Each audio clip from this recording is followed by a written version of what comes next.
and just meet people in different places, and maybe people that weren't really that well informed on the accent, or if they were, that had a different viewpoint about it. People in America tend to be kind of jaded. You know, we took a really good trip to Australia. That really helped us out. Right, that was almost a turning point, or something that helped you along in your career. What do you think of Australians? I love Australians. We really kind of owe them something. At a point in our lives when we were really kind of confused about people in general, Australians tended to be very real at a time when we needed it.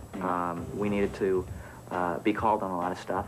As far as we were going personally, we were heading down the wrong roads. Right, we had a lot of work to do. Yeah, and fortunately, when we traveled in Australia, we met a lot of people that pointed out the fact that we had a lot of work to do on ourselves before the music would come together.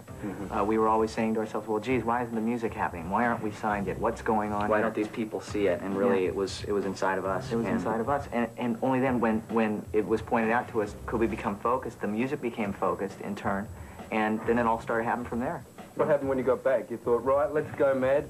Let's go and do Geffen Records. And well, the most important thing is that we knew that as far as the music was concerned, that it was a big world out there.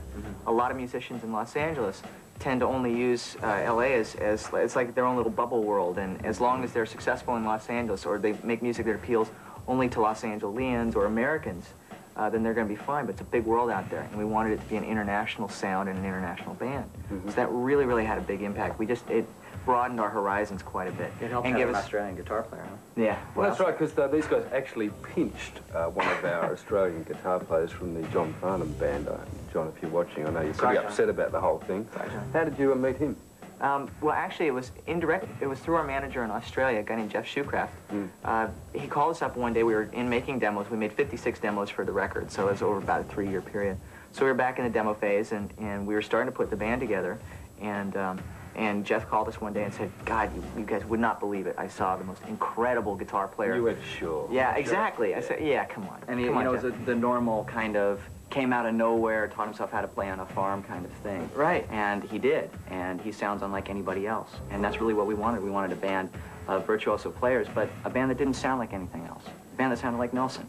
Well, when you, to get your actual record deal, you just marched into the office of a record executive with your guitars, just like you are now, and you played acoustically.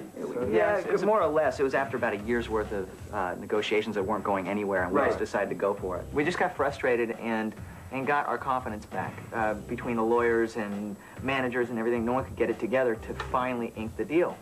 And for a couple of guys living out of the trunk of their car and stuff, we really needed to get the deal pushed through. Well, you've got a bit of an audience here. The crew's looking very keen. Right on. All right, guys. People sitting over there. Why don't you play us a little tune that we all know and love in Australia?